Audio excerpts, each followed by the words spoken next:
San Antonio de Padua, el santo al que le pides desesperadamente cuando pierdes las llaves, el móvil o incluso la paciencia, ni siquiera era italiano. ¿Te lo habías planteado alguna vez? Seguro que has visto su imagen en iglesias, capillas, quizás incluso en la casa de tu abuela, con ese hábito marrón y un niño Jesús en brazos. Lo asocias, quizás inconscientemente, a Italia, a la tradición católica italiana tan arraigada en la cultura popular. Pero la verdad, como suele ocurrir, es mucho más fascinante y compleja que una simple etiqueta geográfica.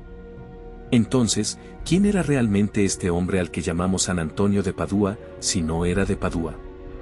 ¿De dónde venía su devoción, tan fuerte que traspasa fronteras y siglos?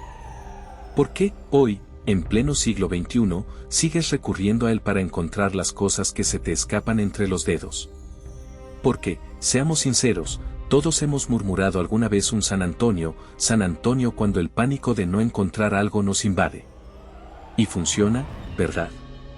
O al menos, queremos creer que funciona. Esa fe, esa conexión tan personal y directa con un santo que parece entender nuestras pequeñas angustias cotidianas, es lo que vamos a explorar juntos en esta historia. Y si te interesa descubrir más sobre vidas fascinantes, sobre historias de santos que te sorprenderán y te harán cuestionar muchas cosas, te invito a formar parte de esta comunidad de Vidas Santas. Suscríbete al canal, activa la campana para no perderte ningún video y déjanos tus comentarios. ¿Qué te parece esta revelación inicial? ¿Te imaginabas a San Antonio como italiano? Tu opinión nos importa y enriquece este espacio. Olvídate de la imagen preconcebida del santo italiano bondadoso y cercano. Prepárate para conocer a Fernando de Valois, un hombre mucho más terrenal, más complejo y, quizás por eso mismo, mucho más inspirador. Porque ese era su nombre real, Fernando. Un nombre que resuena con ecos de tierras lejanas, de castillos medievales y de intrigas palaciegas. Fernando nació en Lisboa, en el Reino de Portugal, a finales del siglo XII. Sí, has oído bien, Portugal. No Italia. Y no en un pueblecito perdido, sino en el seno de una familia noble, con acceso a la corte y a los círculos de poder de la época. Imagínatelo, un joven Fernando creciendo en una ciudad vibrante, llena de mercaderes, de caballeros, de historias de cruzadas y de descubrimientos. Un ambiente muy diferente a la campiña italiana que quizás asocias a San Antonio. Pero, ¿cómo pasó este noble portugués a ser el santo franciscano italiano que todos conocemos? Ahí reside el primer gran misterio, la primera paradoja de esta historia. Porque Fernando no estaba destinado a ser santo, ni siquiera a ser fraile. Su camino parecía trazado, la vida cortesana, el matrimonio ventajoso, la carrera política. Pero algo cambió, algo lo sacudió desde dentro y lo lanzó a una búsqueda espiritual que lo llevaría a renunciar a todo lo que tenía, a cambiar de nombre y a abrazar una vida de pobreza y predicación. ¿Qué fue ese algo? ¿Una visión divina? ¿Una crisis existencial? ¿Un encuentro inesperado? Las respuestas, como siempre, son más complejas y matizadas de lo que parecen. Y aquí empieza el verdadero viaje, tu viaje personal a través de la vida de San Antonio. Un viaje que te llevará desde las calles de Lisboa hasta los caminos de Portugal, desde los conventos italianos hasta las plazas abarrotadas de gente ansiosa por escuchar su palabra. Un viaje que te mostrará la evolución de un hombre, sus luchas internas, sus dudas, sus momentos de fe inquebrantable y sus instantes de profunda humanidad. Porque, no lo olvides, los santos no son figuras de yeso inmaculadas e intocables. Eran personas de carne y hueso, con sus virtudes y sus defectos, con sus alegrías y sus sufrimientos.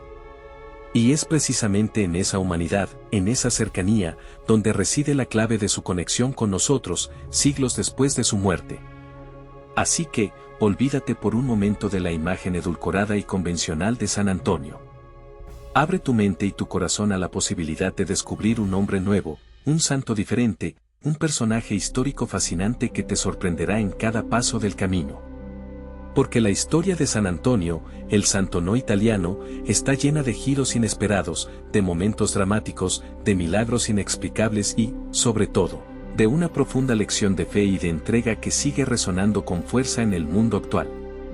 Prepárate para cuestionar tus creencias, para desafiar tus ideas preconcebidas y para dejarte inspirar por la vida de un hombre que, contra todo pronóstico, se convirtió en uno de los santos más queridos y venerados de la historia.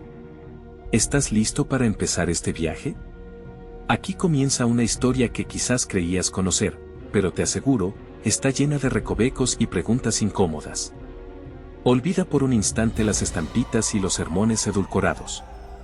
Vamos a sumergirnos en la Lisboa del siglo XII, una ciudad vibrante, cuna de navegantes y mercaderes, pero también crisol de intrigas palaciegas y fervor religioso. Imagina el bullicio del puerto, el olor a salitre y especias, el tañido de las campanas que resuena entre las casas de piedra. En el corazón de esta ciudad, en el seno de una familia noble y poderosa, nace un niño.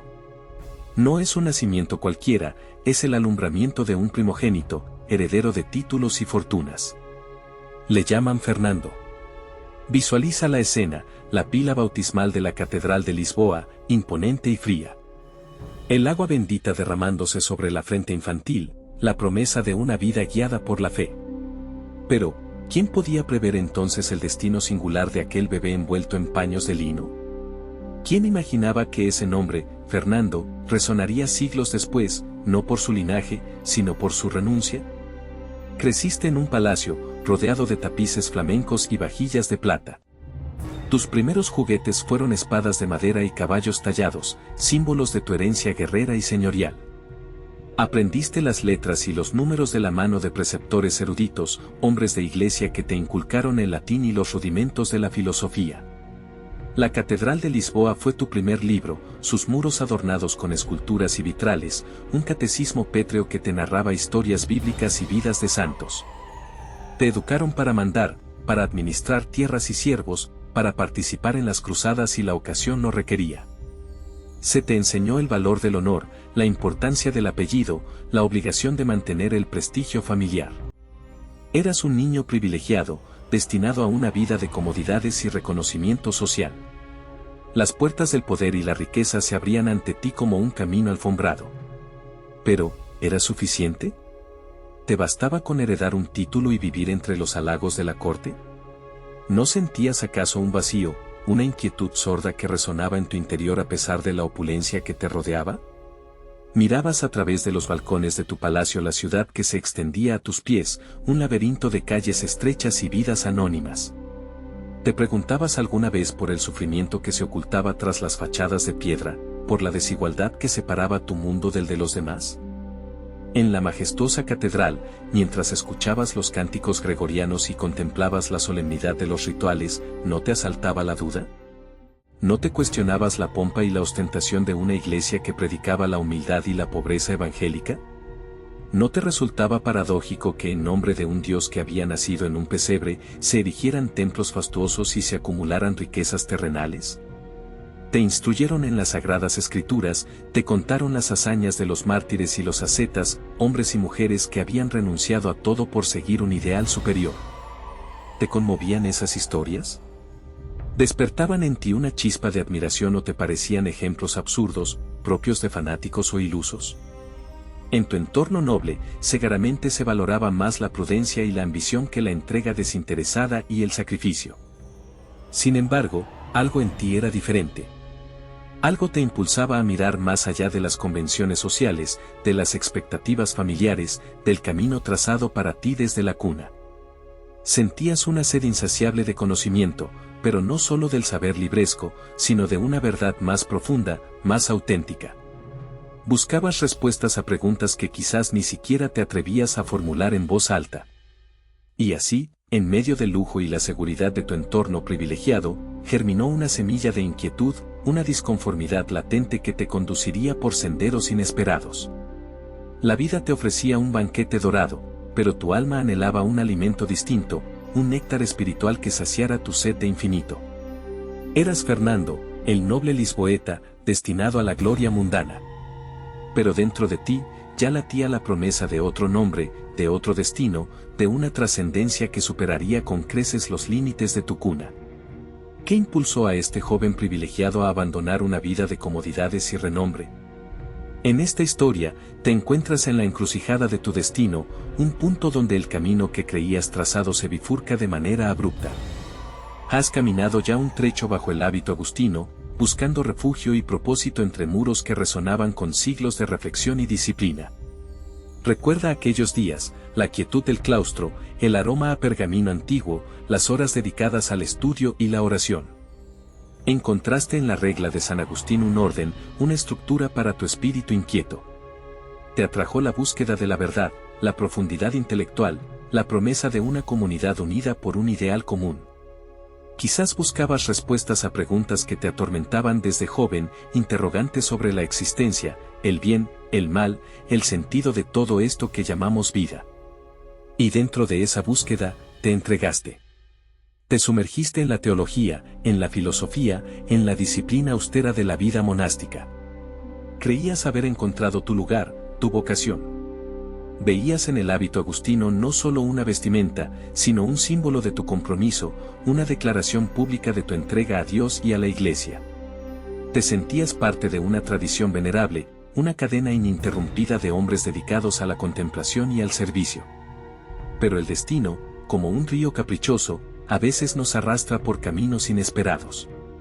Un día, la noticia resonó en los muros del monasterio, el traslado de los restos de los primeros mártires franciscanos.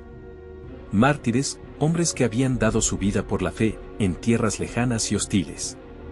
Hombres que habían seguido a Francisco, aquel santo que predicaba la pobreza, la sencillez, el amor radical a Dios y al prójimo. Fuiste testigo de ese traslado.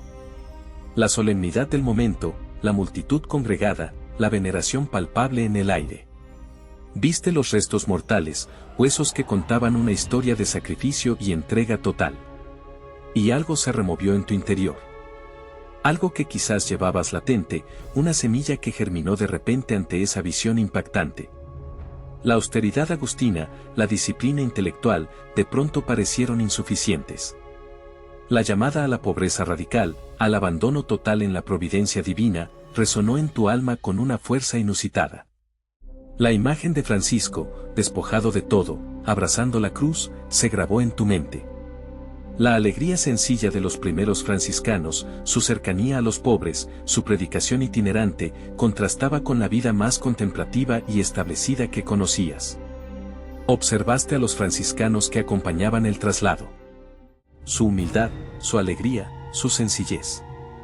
En sus rostros, en sus gestos, parecía irradiar una paz profunda, una libertad interior que te conmovió. Te preguntaste si esa era la verdadera esencia del Evangelio, algo que quizás habías perdido de vista en la rigidez de las normas y la solemnidad de los ritos.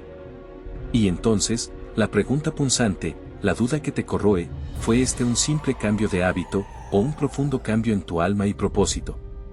¿Fue una mera fascinación por lo nuevo, un arrebato emocional pasajero, o una auténtica conversión, un giro radical en tu camino espiritual? Algunos dirán que fue un capricho, una veleidad juvenil, un simple cambio de vestimenta. Te acusarán de inconstancia, de superficialidad, de buscar la novedad en lugar de la profundidad. Dirán que abandonaste un camino seguro y respetable por una senda incierta y radical. Te señalarán como un desertor, como alguien que no supo perseverar en la vocación inicial. Quizás incluso tú mismo te has hecho esa pregunta. ¿Fue solo un cambio de hábito? ¿Te dejaste llevar por la emoción del momento, por la fascinación de lo diferente? ¿Buscabas una espiritualidad más fácil, menos exigente intelectualmente, más centrada en la emoción y la experiencia sensible? ¿Te sedujo la imagen romántica del fraile mendicante, la idea de una vida más cercana al pueblo, más alejada de las estructuras de poder? O quizás, en lo más profundo de tu ser, reconoces que fue algo más. Quizás la visión de esos mártires, la fuerza de su testimonio, resonó con una sed profunda que llevabas dentro. Quizás el llamado franciscano no fue un simple cambio de hábito, sino el despertar de una vocación latente, una respuesta a una llamada más auténtica, más profunda, más acorde con tu verdadera identidad. Tal vez, en el hábito agustino encontraste un camino, pero en el espíritu franciscano descubriste tu verdadero destino. Quizás la rigidez intelectual te asfixiaba, y la libertad evangélica te liberó. Quizás la contemplación solitaria no era suficiente, y el servicio a los demás, la cercanía a los pobres, te llenó de un sentido nuevo. Este cambio, esta transición, no es un camino fácil. Dejar atrás lo conocido, abandonar las seguridades, aventurarse en lo incierto, siempre genera temor e incertidumbre. Pero a veces, es necesario romper las cadenas, abandonar las orillas seguras, para navegar hacia horizontes nuevos, hacia una verdad más profunda.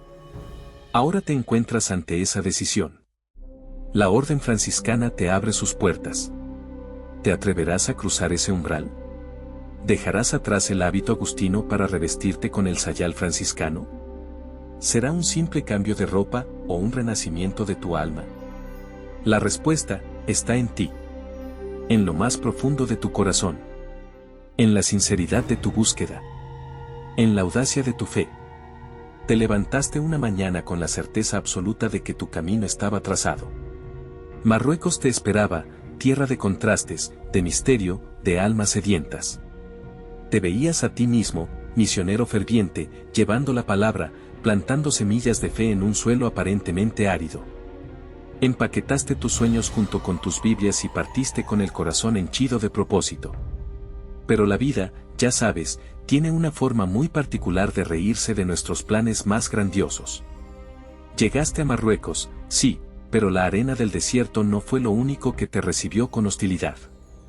Un mal invisible, una enfermedad traicionera, te atacó sin previo aviso, doblegando tu cuerpo, apagando tu entusiasmo. Días que se convirtieron en semanas de fiebre, de debilidad, de una agonía silenciosa que te robaba las fuerzas y, poco a poco, la esperanza. Tuviste que regresar. Con la cola entre las piernas, como un perro apaleado, con la misión abortada, con el sabor amargo del fracaso en la boca. ¿Te acuerdas de esa sensación? La humillación, la duda carcomiéndote por dentro, la pregunta punzante, ¿por qué? ¿Por qué a mí? ¿Por qué ahora? Te sentías como un juguete roto, desechado por un destino caprichoso, mientras veías como tus sueños de evangelización se desvanecían como espejismos en el horizonte. Italia. Fue Italia el destino inesperado. Un lugar al que llegaste casi por inercia, buscando refugio, buscando una cura para ese cuerpo maltrecho y un bálsamo para el alma herida. No ibas buscando nada más que recuperarte, lamerte las heridas y, quizás, replantearte si realmente tenías algún propósito, si ese supuesto llamado misionero no había sido más que una fantasía juvenil, una ilusión inflada por el fervor religioso. Y entonces, sucedió. En una pequeña iglesia, durante un servicio dominical cualquiera, el predicador enfermó repentinamente. Un carraspeo, un vahido, y el hombre se desplomó, incapaz de continuar. El silencio se hizo denso, incómodo. La congregación expectante, nerviosa. Y tú, ahí sentado, quizás por impulso, quizás por un resquicio de ese fuego interior que creías apagado, te levantaste. Subiste al púlpito casi sin darte cuenta. Tomaste el libro sagrado, lo abriste al azar y empezaste a hablar. Al principio, quizás con voz temblorosa, insegura. Pero a medida que las palabras fluían, algo cambió. Tu voz se hizo firme, resonante, llena de una pasión que ni siquiera sabías que albergabas. Las escrituras cobraron vida a través de tus labios, incendiando el aire con metáforas, con parábolas, con una fuerza que electrizaba a quienes te escuchaban. No eras un orador entrenado, no habías estudiado retórica, pero tenías algo más poderoso. Tenías un don. Un talento oculto, dormido, que la adversidad, paradójicamente, había despertado. Las personas te miraban boquiabiertas, atrapadas por la intensidad de tus palabras, por la convicción que emanaba de cada frase. Algunos asentían con fervor, otros fruncían el ceño, incomodados quizás por la fuerza arrolladora de tu mensaje, por la forma en que removía sus conciencias, desafiando sus creencias, poniendo en tela de juicio sus cómodas certidumbres. Porque tu predicación no era complaciente, no era un bálsamo suave para adormecer las conciencias. Era un fuego que quemaba, que purificaba, que exigía una respuesta. Hablabas del pecado, sí, pero también de la gracia. Hablabas del infierno, pero con la mirada puesta en el cielo. Desnudabas la hipocresía, la falsedad, la mediocridad espiritual, pero lo hacías con un amor implícito, con la esperanza de despertar almas dormidas, de sacudir la complacencia, de empujar a la gente a buscar algo más, algo real, algo trascendente. Y así, sin buscarlo, sin planearlo, te convertiste en predicador. Un predicador imparable, cuya voz resonó en iglesias, en plazas, en mercados, atrayendo a multitudes, provocando debates, despertando pasiones. Un predicador que no buscaba la aprobación fácil, que no temía la controversia, que prefería la verdad incómoda a la mentira piadosa. Y ahora te pregunto, mirándote directamente a los ojos, ¿crees que fue un fracaso tu misión en Marruecos? ¿Fue un error, una desviación del camino? ¿O, acaso ese supuesto fracaso, esa enfermedad, ese regreso forzoso, fueron en realidad los peldaños necesarios para llegar a tu verdadero destino? ¿Estaba el fracaso de tu misión en realidad preparando el camino para tu verdadero destino? Piénsalo. Porque a veces, los planes que se tuercen, los sueños que se rompen, son precisamente los que nos llevan, sin que lo sepamos, al lugar exacto donde debemos estar. Al lugar donde nuestro don oculto, ese talento que ni siquiera sospechábamos poseer, puede finalmente florecer. Imagina por un momento el poder de una voz. No una voz cualquiera, sino una voz capaz de incendiar corazones, de derribar muros invisibles, de sembrar semillas de cambio en terrenos áridos. Piensa en el Arca del Testamento, ese cofre sagrado que, según las Escrituras, contenía la mismísima voz de Dios. Y si te dijera que esa arca, esa resonancia divina, encontró un nuevo eco, una nueva encarnación en la voz de un hombre? Este hombre, Francisco de Asís, al principio no era más que un joven inquieto, perdido en las vanidades del mundo. Quizás te reconoces en esa búsqueda, en ese vacío que a veces sientes, esa sed insaciable de algo más, algo verdadero. Francesco lo experimentó en carne propia. La riqueza, los honores, la vida fácil. Todo le resultaba hueco, insatisfactorio. Hasta que un día, en medio de esa confusión, una luz comenzó a despuntar en su interior. No fue un rayo cegador, sino una suave llama que poco a poco fue consumiendo sus antiguas ambiciones, revelándole un camino inesperado. Fue un camino de renuncia, de despojo, de entrega radical. Y en ese camino, en esa búsqueda desinteresada, descubrió un don que ni siquiera él mismo sospechaba. Un don para la palabra, para la predicación. No fue algo que aprendió en libros o universidades, sino algo que brotó de lo más profundo de su ser, como un manantial cristalino. Sus compañeros, sus hermanos en la fe, lo vieron claramente. Reconocieron en él esa chispa divina, esa capacidad única de conectar con las almas, de transmitir un mensaje que resonaba con una fuerza inusitada. Y así, con sencillez y naturalidad, lo nombraron predicador. No fue un título pomposo, ni una investidura solemne. Fue el reconocimiento humilde de un talento, de una vocación que se manifestaba con una claridad deslumbrante. Y cuando Francisco hablaba, el mundo se detenía a escuchar. No te estoy hablando de auditorios abarrotados, ni de escenarios grandiosos. Sus púlpitos eran las plazas públicas, los caminos polvorientos, los campos abiertos. Su audiencia, la gente común, los campesinos, los mendigos, los marginados, aquellos a los que nadie prestaba atención. Y sin embargo, ante su voz, se congregaban multitudes. Gentes de toda condición, atraídas por un imán invisible, por una fuerza misteriosa que emanaba de sus palabras. Imagina por un instante ser parte de esa multitud. El aire vibrante, la expectación palpable. Y entonces, la voz de Francisco. Una voz que no era grandilocuente ni autoritaria, sino cálida, cercana, humana. Una voz que no te juzgaba, sino que te acogía. Que no te condenaba, sino que te invitaba a la esperanza. Una voz que hablaba directamente a tu corazón, que parecía conocer tus secretos más íntimos, tus anhelos más profundos. Francisco conocía las Escrituras, sí, las conocía profundamente. Pero no las recitaba como un loro, ni las utilizaba como un arma para imponer su verdad. Él las vivía, las respiraba, las encarnaba en su propia existencia. Para él, la Biblia no era un libro muerto, sino una fuente inagotable de sabiduría viva, una guía para el camino, un espejo donde reflejar el alma humana. Y esa autenticidad, esa coherencia entre lo que decía y lo que hacía, era lo que daba a sus palabras un poder tan extraordinario. Él te hablaba de amor, de perdón, de humildad, de sencillez. Conceptos que quizás te suenan trillados, palabras vacías en un mundo cínico y desengañado. Pero en sus labios, estas palabras cobraban una nueva dimensión, una fuerza explosiva. Porque no eran solo palabras, eran experiencias vividas, verdades probadas en el crisol de su propia vida. Francisco te mostraba que la pobreza no era una maldición, sino una liberación. Que la humildad no era debilidad, sino fortaleza. Que el amor no era un sentimiento pasajero, sino la fuerza más poderosa del universo.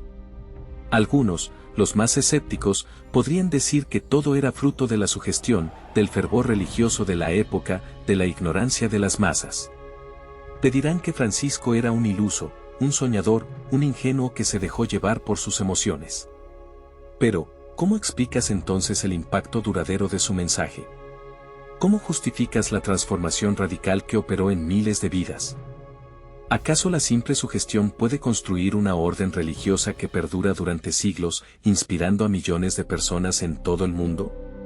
No, lo que hacía que la palabra de Francisco fuera tan poderosa no era la retórica, ni la oratoria, ni los artificios del lenguaje. Era algo mucho más profundo, mucho más auténtico. Era la fuerza de su convicción, la transparencia de su alma, la radicalidad de su entrega. Era la certeza de que lo que predicaba no era una doctrina abstracta, sino una verdad viva, una realidad palpable, una experiencia transformadora. Era, en definitiva, el eco de esa voz primordial, de esa arca sagrada que resonaba en su interior, y que él, con humildad y valentía, se atrevió a compartir contigo. ¿Qué hacía, entonces, que su palabra fuera tan poderosa y transformadora? ¿Era acaso un don divino reservado a unos pocos elegidos? ¿O era algo que tú también, en tu propia vida, en tu propia voz, puedes llegar a descubrir? Quizás la clave reside en la autenticidad, en la coherencia, en la valentía de vivir aquello que predicas. Quizás el secreto está en conectar con esa voz interior, esa chispa divina que reside en cada ser humano, y dejarla resonar con fuerza, con pasión, con amor. Porque, en última instancia, la verdadera arca del testamento, la voz que conmueve multitudes, no está hecha de oro y piedras preciosas, sino de carne y hueso, de alma y espíritu. Y esa arca, eres tú. En esta historia que desentrañamos juntos, te invito a mirar más allá de lo tangible, de lo que puedes tocar y medir. Vamos a adentrarnos en un terreno donde la lógica a veces se difumina, donde las explicaciones racionales parecen insuficientes. Prepárate, porque en este capítulo, vamos a explorar los milagros. Sí, milagros. Esa palabra que resuena con ecos de lo sagrado, de lo inexplicable, de lo que desafía nuestra comprensión del mundo. Y lo haremos a través de la vida de Antonio, un hombre que, incluso antes de ser reconocido como santo, ya era considerado un faro de prodigios. Piensa por un momento en lo que implica un milagro para ti. ¿Es un cuento de hadas para mentes crédulas? ¿Un simple truco de la naturaleza que aún no comprendemos? O quizás, solo quizás, algo más. Imagina la escena, enfermos desahuciados, personas consumidas por dolencias que la medicina de la época no podía curar. Hombres, mujeres, niños, todos buscando un respiro, una esperanza en medio del sufrimiento. Y de repente, surge la figura de Antonio. No como un mago de feria, sino como un hombre de fe, imbuido de una extraña energía, de una paz que irradiaba a quienes lo rodeaban. Se contaban historias, susurros al principio, luego voces cada vez más fuertes. Historias de curaciones instantáneas. Un ciego que recupera la vista tras la oración de Antonio. Un paralítico que se levanta y camina, dejando atrás años de inmovilidad. Fiebres que desaparecen como por arte de magia, heridas que cicatrizan en cuestión de horas. Te lo repito, piensa en esto por un instante. No te pido que creas ciegamente, solo que te abras a la posibilidad. ¿Cómo explicamos estos eventos? ¿Simple sugestión colectiva? ¿Remisiones espontáneas, caprichos del cuerpo humano? ¿O podría haber algo más en juego? Algunos dirán, con tono escéptico, que en aquella época la gente era más crédula, más propensa a atribuir lo inexplicable a lo divino. Que la falta de conocimiento científico permitía que las supersticiones florecieran. Y puede que haya algo de verdad en eso. Pero, ¿acaso la incredulidad moderna nos hace más sabios o simplemente más ciegos a otras posibilidades? Porque, si te fijas bien, incluso hoy en día, en pleno siglo XXI, seguimos buscando respuestas más allá de lo puramente material. Seguimos anhelando lo extraordinario, lo que nos eleva por encima de la rutina y el desencanto. Y quizás, esos milagros atribuidos a Antonio en vida, sean una ventana a esa otra dimensión, a ese algo más que se escapa a nuestras definiciones. Considera el contexto. Antonio no era un charlatán que buscaba fama o fortuna. Era un hombre dedicado a la predicación, a la ayuda a los necesitados, a la difusión de un mensaje de amor y compasión. Sus contemporáneos, tanto creyentes como escépticos, reconocían en él una profunda bondad, una autenticidad que iba más allá de las palabras. Y entonces, volvemos a los milagros. Esas curaciones, esos prodigios que se le atribuían. ¿Eran simples coincidencias, afortunadas casualidades que se magnificaron con el tiempo? ¿O eran manifestaciones de un poder divino, una fuerza misteriosa que obraba a través de él? Te planteo esta pregunta directamente a ti, que estás escuchando. ¿Qué piensas tú? ¿Crees en los milagros? ¿Crees que es posible que existan fuerzas que escapan a nuestra comprensión científica actual? ¿O eres de los que prefiere aferrarse a lo tangible, a lo demostrable, a lo que se puede medir y pesar? No hay una respuesta fácil, ni una verdad absoluta que te pueda imponer. La cuestión de los milagros es profundamente personal, íntima. Depende de tu visión del mundo, de tus creencias, de tus experiencias. Pero te invito a reflexionar. A no descartar de plano lo que no comprendemos. A considerar que quizás, en el universo, en la vida, existen dimensiones que aún no hemos explorado, fuerzas que todavía no hemos descifrado. Porque si te fijas en la historia de la humanidad, en todas las culturas, en todas las épocas, siempre ha habido relatos de lo extraordinario, de lo inexplicable, de lo que llamamos milagros. Quizás sean solo cuentos, fantasías que nos ayudan a sobrellevar la dureza de la existencia. Pero quizás, también, sean destellos de una realidad más amplia, más rica, más misteriosa de lo que imaginamos. Y en la vida de Antonio, esos primeros milagros, esas curaciones que se narran, nos invitan a abrir nuestra mente, a cuestionar nuestras certezas, a considerar la posibilidad de que, a veces, lo racional no es suficiente. Que quizás, más allá de lo que podemos ver y tocar, existe un mundo de posibilidades, un mundo donde lo extraordinario, lo milagroso, puede ser real. Así que, mientras seguimos explorando la vida de este hombre excepcional, te dejo con esta pregunta resonando en tu mente: ¿eran simples coincidencias o algo más? La respuesta, quizás, esté en ti. En esta historia, vamos a sumergirnos en un evento que desafía la lógica, que pone a prueba tus creencias más arraigadas y que te invita a cuestionar la misma naturaleza de la fe. Prepárate para presenciar un episodio donde lo imposible se hace tangible, donde la línea entre lo natural y lo sobrenatural se difumina hasta desaparecer. Imagina por un momento la escena: un grupo de hombres, aferrados a sus convicciones, sordos a cualquier argumento que desafíe su estrecha visión del mundo. Hombres que se autodenominan los iluminados, los poseedores de la verdad, mientras desprecian a aquel que se presenta ante ellos con un mensaje diferente, un mensaje de amor, de compasión, de fe verdadera. Tú, desde tu perspectiva moderna, quizás te preguntes: ¿quiénes eran estos hombres? ¿Qué les cegaba hasta tal punto de ignorar la sabiduría que se ofrecía ante sus ojos? Eran los herejes de Rimini, obstinados en su error, cerrados a la gracia divina. Y en medio de esta atmósfera de rechazo y hostilidad, emerge la figura de Antonio, un hombre de Dios, un santo para muchos, un fanático religioso para otros. Depende de donde te sitúes, de tus propias creencias, de tus propios prejuicios. Pero independientemente de tu juicio, admite que lo que sucedió a continuación es, como mínimo, inquietante. Antonio, frustrado por la sordera espiritual de estos hombres, decide llevar su mensaje a un público diferente, un público quizás más receptivo, más puro, menos contaminado por la arrogancia intelectual. Se dirige hacia la orilla del río, ante el escarnio silencioso de los herejes que le observan desde la distancia, con una mezcla de burla y desdén. Imagínate la escena, Antonio solo, frente a la inmensidad del agua, con su fe como única arma, como único escudo. Y entonces, ocurre lo impensable. Antonio comienza a predicar. Pero no predica a los hombres, no predica a los oídos cerrados de los herejes. Predica a los peces. Sí, has oído bien, a los peces. ¿Ridículo? ¿Absurdo? Tal vez. Pero, ¿y si te dijera que la naturaleza, esa misma naturaleza que crees conocer tan bien, respondió? Según la leyenda, o quizás la verdad, los peces, miles de peces, comenzaron a congregarse en la superficie del agua.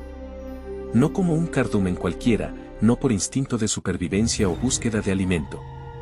No. Estos peces, atraídos por la voz de Antonio, comenzaron a sacar sus cabezas del agua, como si estuvieran escuchando atentamente cada palabra, cada sílaba, cada matiz de su sermón. Imagínate la escena, miles de cabezas plateadas brillando bajo el sol, dirigidas hacia Antonio, en un gesto de atención y respeto que los hombres, supuestamente seres superiores, eran incapaces de mostrar. Los herejes, testigos mudos de este espectáculo insólito, de esta ruptura de las leyes naturales, de este milagro descarado, quedaron petrificados. Su burla se transformó en asombro, su desdén en confusión, su arrogancia en un incómodo silencio. ¿Qué podían decir? ¿Cómo podían explicar lo inexplicable? ¿Cómo podían negar lo que sus propios ojos estaban presenciando? La naturaleza misma, en su forma más elemental, había dado la razón a Antonio, había refutado sus argumentos, había puesto en evidencia su ceguera. Y ahora, detente un momento y reflexiona. ¿Qué significa realmente este milagro? ¿Es simplemente una historia piadosa, una leyenda inventada para reforzar la fe de los creyentes? ¿O hay algo más profundo, algo más relevante para ti, para tu propia vida?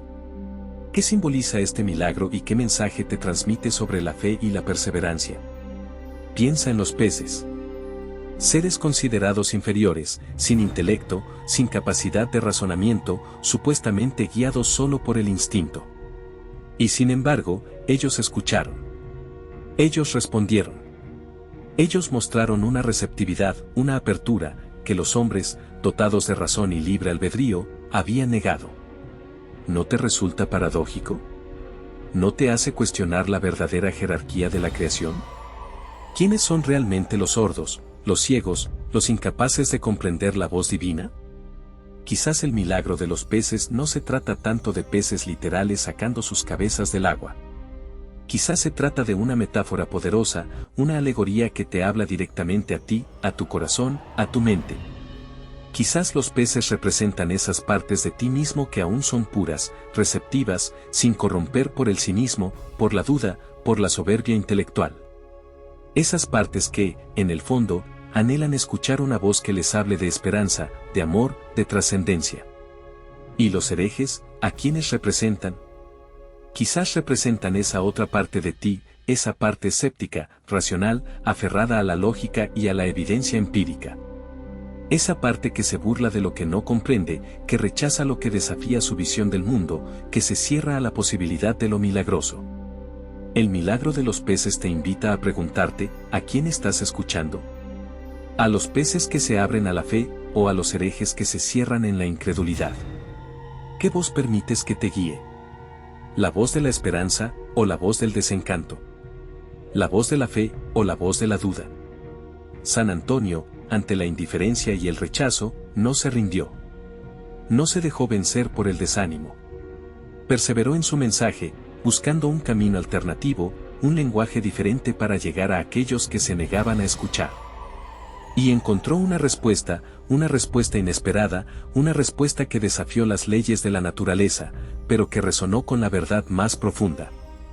Este milagro, sea literal o simbólico, te recuerda que la fe no siempre se encuentra en la lógica, en la razón, en la evidencia palpable. A veces, la fe se encuentra en la perseverancia, en la capacidad de seguir creyendo incluso cuando todo parece indicar lo contrario. En la audacia de hablarle a los peces, de buscar la verdad en lugares inesperados, de confiar en que la naturaleza, en su sabiduría infinita, puede responder a la voz de un corazón sincero. Así que, la próxima vez que te enfrentes a la indiferencia, al rechazo, a la incredulidad, recuerda el milagro de los peces.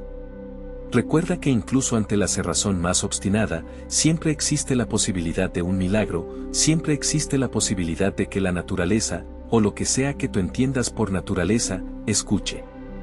Siempre existe la posibilidad de que, en la perseverancia de tu fe, encuentres una respuesta, quizás no en los hombres, pero sí, quizás, en los peces. En esta historia, te invito a presenciar un desafío a todo lo que crees saber, un momento donde lo imposible se hace tangible, donde la fe, esa fuerza invisible, toma forma en el mundo que percibes. Olvídate por un instante de la lógica que te ata, de las leyes naturales que crees inquebrantables. Prepárate para cuestionar los cimientos de tu propia realidad. Imagina un tiempo no tan distante, una época donde las disputas teológicas no se libraban en foros de internet, sino en plazas públicas, con la fe como arma y la duda como escudo. En medio de este fervor, surge la figura de un hombre, un hereje lo llamaban, un espíritu rebelde que osaba cuestionar lo sagrado, la presencia misma de lo divino en la Eucaristía. Para él, el pan y el vino consagrados no eran más que símbolos, representaciones vacías de un misterio inalcanzable. Sus palabras, afiladas como cuchillos, sembraban la discordia y la incertidumbre en corazones creyentes. La Iglesia, ante tal osadía, decide actuar. No con la fuerza bruta, no con la hoguera y la condena, sino con la herramienta más poderosa que posee, la manifestación divina, el milagro. Se convoca a una prueba, un juicio ante los ojos de Dios y de los hombres, un evento que decidirá el destino de esta alma dubitativa y fortalecerá la fe de los creyentes. El escenario elegido es una plaza, un espacio abierto donde la verdad se revelará sin subterfugios. De un lado, el hereje, desafiante, arrogante en su escepticismo.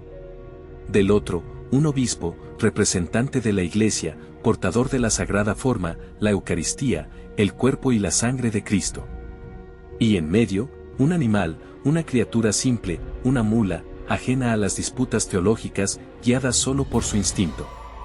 Se coloca ante la mula un cesto lleno de heno fresco, apetitoso, su alimento natural, aquello que su instinto le reclama. Pero, justo al lado, se alza el obispo, elevando en sus manos la custodia dorada que contiene la hostia consagrada. El silencio cae sobre la multitud expectante. El aire mismo parece contener la respiración. ¿Qué elegirá la mula? ¿El alimento terrenal, la satisfacción inmediata de su hambre, o algo más allá de su comprensión animal? La duda carcome a algunos, la esperanza ilumina los rostros de otros. El hereje sonríe con sorna, convencido de la futilidad de la prueba, seguro de que la naturaleza animal prevalecerá. Pero entonces, algo extraordinario sucede. Algo que desafía toda lógica, toda expectativa racional. La mula, ignorando el heno, desviando su mirada del alimento, se arrodilla. Sí, te digo bien, se arrodilla ante la Eucaristía. Sus patas delanteras se doblan, su cuerpo se inclina en una reverencia inesperada, profunda, conmovedora. No solo se arrodilla, sino que permanece así, en adoración silenciosa, con la cabeza gacha ante el Santísimo Sacramento. El heno, a su lado, permanece intacto, olvidado. El instinto animal, la necesidad primaria de alimentarse, se doblega ante algo superior, algo que trasciende la comprensión humana, pero que el simple animal reconoce. La plaza estalla en un clamor. La incredulidad se transforma en asombro, la duda en fe. El milagro se ha manifestado ante sus ojos, palpable, innegable. Incluso el hereje, el escéptico empedernido, palidece. Su sonrisa arrogante se desvanece, reemplazada por una expresión de confusión, de turbación profunda. ¿Cómo explicar lo inexplicable? ¿Cómo negar lo que sus propios ojos han presenciado? La mula, esa criatura considerada irracional, se convierte en maestra, en testigo mudo pero elocuente de la presencia real de Cristo en la Eucaristía. Su gesto simple, instintivo, revela una verdad que la razón humana a menudo se niega a aceptar. Este milagro, como tantos otros a lo largo de la historia, te confronta directamente. Te obliga a mirar más allá de lo visible, a cuestionar las limitaciones de tu propia percepción. ¿Cómo es posible que un animal reconozca lo sagrado donde la inteligencia humana duda? ¿Qué fuerzas operan en el universo que escapan a tu entendimiento? Estos eventos, que desafían las leyes de la naturaleza, que rompen las cadenas de lo cotidiano, te invitan a explorar las fronteras de lo posible. Te preguntan directamente, ¿es el mundo que conoces el único mundo que existe? ¿O hay dimensiones ocultas, realidades paralelas, fuerzas invisibles que moldean tu existencia de maneras que apenas comienzas a sospechar? El milagro de la mula no es solo una anécdota piadosa del pasado. Es un espejo que refleja tu propia incredulidad, tu propia resistencia a aceptar lo extraordinario. Te desafía a abrir tu mente y tu corazón a la posibilidad de lo inexplicable, a reconocer que, quizás, la realidad es mucho más vasta, mucho más misteriosa y maravillosa de lo que jamás has imaginado. ¿Cómo desafían estos milagros tu comprensión del mundo y de lo posible? Piénsalo. Reflexiona sobre la mula, sobre el hereje, sobre la Eucaristía, sobre tu propia fe o tu falta de ella. Porque en la respuesta a esta pregunta, quizás encuentres una nueva forma de ver el mundo, una nueva forma de entenderte a ti mismo y una nueva forma de concebir lo divino. En esta historia, viajamos contigo hacia el final terrenal de Antonio, un hombre consumido por la devoción, un predicador incansable, un alma que, a pesar de su fortaleza espiritual, habitaba un cuerpo mortal y frágil. Imagínate el escenario, 1231. Antonio, ya no era el joven vigoroso que llegó a Padua, estaba agotado. Sus años de ayuno, de viajes a pie, de predicaciones apasionadas, habían cobrado su precio. Su salud se resquebrajaba. Se retiró a Campo San Piero, buscando un respiro, un momento de paz en el convento franciscano, un lugar que él mismo había ayudado a fundar. Pero incluso allí, el descanso era esquivo. La fama de santidad le perseguía, la gente buscaba su consejo, su bendición, su milagrosa intercesión incluso antes de su muerte. Y entonces, llegó el 13 de junio. La noticia corrió como un reguero de pólvora, Antonio había muerto. No en Padua, su ciudad adoptiva, sino en Arsella, de camino a ella, cerca del convento de las Clarisas. 36 años. Una vida aparentemente truncada, una luz que se apagaba demasiado pronto. Piensa en el impacto, en el vacío que debió sentir la gente que le amaba, que veía en él un faro de esperanza y fe.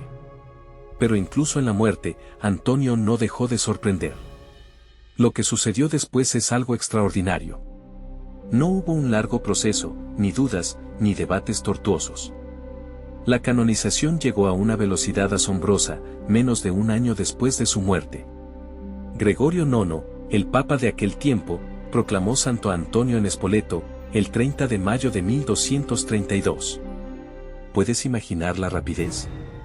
Normalmente, siglos podían separar la muerte de un siervo de Dios de su reconocimiento como santo. Pero con Antonio, fue diferente. Fue como si el cielo mismo, a través del clamor popular y los milagros evidentes, empujara a la Iglesia a reconocer lo que ya era innegable, la santidad de Antonio. Y aquí es donde la historia se vuelve aún más fascinante, quizás incluso desconcertante para algunos.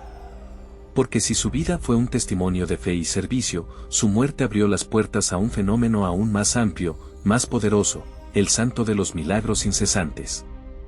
Después de su muerte, la cantidad de milagros atribuidos a su intercesión explotó. No solo curaciones, que ya eran comunes en vida de Antonio, sino también rescates imposibles, objetos perdidos encontrados, situaciones desesperadas resueltas de manera inexplicable. La gente acudía a su tumba, rezaba con fervor, invocaba su nombre en momentos de necesidad, y las gracias, según los testimonios, fluían abundantemente. Piensa en ello por un momento. ¿Por qué? ¿Por qué este aumento, esta intensificación de su poder intercesor después de la muerte? ¿Es acaso una forma de perpetuar su memoria, de mantener viva su influencia? ¿O hay algo más profundo, algo que escapa a nuestra comprensión racional? Algunos dirán que es la fe ferviente de los devotos la que obra los milagros, que la mente humana tiene un poder increíble para influir en la realidad. Otros, más escépticos, verán en todo esto mera sugestión, coincidencias o incluso invenciones piadosas. Pero, ¿y si hubiera algo más? ¿Y si la muerte, lejos de ser el final, fuera en realidad una puerta a una forma diferente de existencia, una existencia donde la conexión con lo divino, con la fuente de todo poder, se intensifica? ¿Y si Antonio, liberado de las limitaciones del cuerpo físico, pudiera interceder de manera aún más eficaz, más directa, en favor de aquellos que le invocan? Es una pregunta que te propongo, una interrogante que te invito a considerar. Porque, si lo piensas bien, la devoción a San Antonio no ha disminuido con el tiempo, sino que parece crecer. Siglos después de su muerte, millones de personas en todo el mundo recurren a él en busca de ayuda, de consuelo, de un milagro. Encuentra su imagen en iglesias, en casas, en pequeños altares improvisados. La gente lleva consigo estampitas, medallas, recita oraciones. La tradición de buscar a San Antonio para encontrar objetos perdidos se mantiene viva, una costumbre arraigada en la cultura popular. Y los testimonios de milagros, de gracias recibidas por su intercesión, siguen acumulándose, siglo tras siglo. ¿Por qué su poder de intercesión parece incluso aumentar con el tiempo? Es porque las necesidades humanas, el sufrimiento, la desesperación, son constantes a lo largo de la historia y la gente busca refugio en la fe, en la esperanza de un auxilio sobrenatural. ¿O es que la santidad de Antonio, su amor incondicional por Dios y por la humanidad, resuena con una fuerza aún mayor a medida que pasan los años, trascendiendo el tiempo y el espacio? Quizás la respuesta no sea sencilla, quizás no haya una única explicación. Tal vez sea una combinación de factores, la fe inquebrantable de los devotos, la necesidad humana de lo trascendente y, quién sabe, la misteriosa realidad de la intercesión de los santos, una realidad que, para muchos, es tan tangible como el aire que respiramos. En este viaje a través de la vida de San Antonio, hemos visto un hombre extraordinario, un predicador apasionado, un taumaturgo en vida y, después de su muerte, un faro de esperanza para millones. Un santo cuyo poder, lejos de desvanecerse con el tiempo, parece intensificarse, desafiando nuestra lógica, invitándonos a abrirnos a lo inexplicable, a lo maravilloso, a lo que algunos llaman, simplemente, milagro. En esta historia, te invito a mirar más allá de la imagen popular de San Antonio, ese intercesor al que acudimos cuando perdemos las llaves o el móvil. Vamos a sumergirnos en la vida de un hombre mucho más profundo, un pensador brillante y un alma apasionada que resonó con la verdad del Evangelio de una manera que pocos lo han hecho. ¿Alguna vez te has preguntado por qué, en un mundo tan lleno de santos, es precisamente Antonio quien se ha ganado esta fama tan peculiar? Quizás sea porque todos, en algún momento, nos hemos sentido perdidos. Perdidos materialmente, sí, pero también perdidos en la confusión de la vida, en la búsqueda de sentido, en la maraña de decisiones que nos presenta el día a día. Pero, ¿es justo reducir a San Antonio a un buscador de objetos? ¿No sería como decir que un médico solo sirve para recetar tiritas? Claro que no. Antonio fue mucho más que eso, y su vida, te lo aseguro, tiene lecciones mucho más valiosas que enseñarnos que simplemente dónde encontrar tu mando a distancia. Nacido en una familia noble en Lisboa, Fernando de Bulloes, que así se llamaba antes de ser Antonio, renunció a una vida de privilegios para abrazar la pobreza y la predicación franciscana. Imagínate por un momento dejarlo todo, la comodidad, la seguridad, las expectativas familiares, por una causa que arde en tu corazón. ¿Te atreverías? Antonio lo hizo, y no a medias. Se entregó por completo a su fe, con una pasión que asustaba y fascinaba a partes iguales. Dicen que tenía una memoria prodigiosa, una inteligencia aguda y una elocuencia que cautivaba a las multitudes. Pero no era solo palabrería vacía. Sus sermones eran fuego, denuncias contra la injusticia, llamadas a la conversión, pero también consuelo y esperanza para los más desamparados. Se enfrentó a herejías, defendió la doctrina católica con uñas y dientes, y lo hizo no con la frialdad de un académico, sino con el fervor de un enamorado de Cristo. Y aquí es donde la cosa se pone interesante. Porque San Antonio, a pesar de ser un intelectual, un teólogo respetado, también fue un taumaturgo, un hacedor de milagros. Lenguas que se conservan incorruptas, sermones a los peces, curaciones inexplicables. La lista es larga y a veces roza lo increíble, lo mágico, incluso lo supersticioso. ¿Y tú qué piensas de todo esto? ¿Crees en los milagros? ¿O los reduces a simples coincidencias, a trucos de la mente, a exageraciones piadosas? Es lícito dudar, cuestionar, incluso ser escéptico. La fe no es una obligación de creer a ciegas, sino un camino personal, a veces tortuoso, a veces lleno de luz. Pero lo que no podemos negar es el impacto de estos relatos en la devoción popular. La gente, en su sencillez, en su sufrimiento, busca consuelo donde lo encuentra. Y si para algunos San Antonio es el santo de los objetos perdidos, ¿quiénes somos nosotros para juzgar esa fe, aunque nos parezca ingenua o superficial? Quizás, detrás de esa petición por las llaves extraviadas, se esconde una búsqueda más profunda, un anhelo de encontrar algo más valioso que lo material, la paz interior, la guía divina, el sentido de la propia vida. San Antonio murió joven, con apenas 36 años, agotado por sus viajes, sus predicaciones, su vida austera. Pero su legado perdura hasta hoy. Fue canonizado menos de un año después de su muerte, un tiempo récord, prueba de la profunda impresión que dejó en sus contemporáneos. Y a lo largo de los siglos, su figura ha seguido creciendo, extendiéndose por todo el mundo, convirtiéndose en uno de los santos más populares de la Iglesia Católica. Pero, volvamos a la pregunta inicial, ¿qué podemos aprender realmente de San Antonio? Más allá de pedirle que nos encuentre el calcetín desparejado, ¿qué mensaje nos transmite su vida en pleno siglo XXI? Yo creo que San Antonio nos invita a la autenticidad. A vivir nuestra fe con la misma pasión y entrega que él lo hizo. A no conformarnos con una religiosidad superficial, de fachada, sino a profundizar en el Evangelio, a buscar la verdad con valentía, aunque nos lleve a cuestionar nuestras propias creencias. Nos anima a ser compasivos con los que sufren, a denunciar la injusticia, a ser voz de los que no tienen voz. Nos recuerda que la verdadera riqueza no está en acumular bienes materiales, sino en compartir lo que tenemos, en vivir con sencillez, en poner a Dios en el centro de nuestra vida. Y sí, también podemos pedirle ayuda para encontrar objetos perdidos. ¿Por qué no? Pero no olvidemos que su intercesión puede ir mucho más allá. Podemos pedirle que nos ayude a encontrar nuestro camino espiritual, a discernir la voluntad de Dios en nuestra vida, a recuperar la fe que quizás hemos perdido, a encontrar la paz que tanto anhelamos. En este capítulo 10, te propongo que mires a San Antonio con nuevos ojos. Que veas en él no solo al santo de los objetos perdidos, sino al maestro espiritual, al ejemplo de vida entregada, al intercesor poderoso que puede acompañarte en tu propio camino de fe. Reflexiona por un momento sobre tu propia vida. ¿Qué es lo que realmente buscas? ¿Qué es lo que sientes que has perdido? Quizás no sean solo objetos materiales, sino algo más profundo, más esencial. Atrévete a pedir la intercesión de San Antonio, no solo para encontrar las llaves del coche, sino para encontrar el rumbo de tu alma.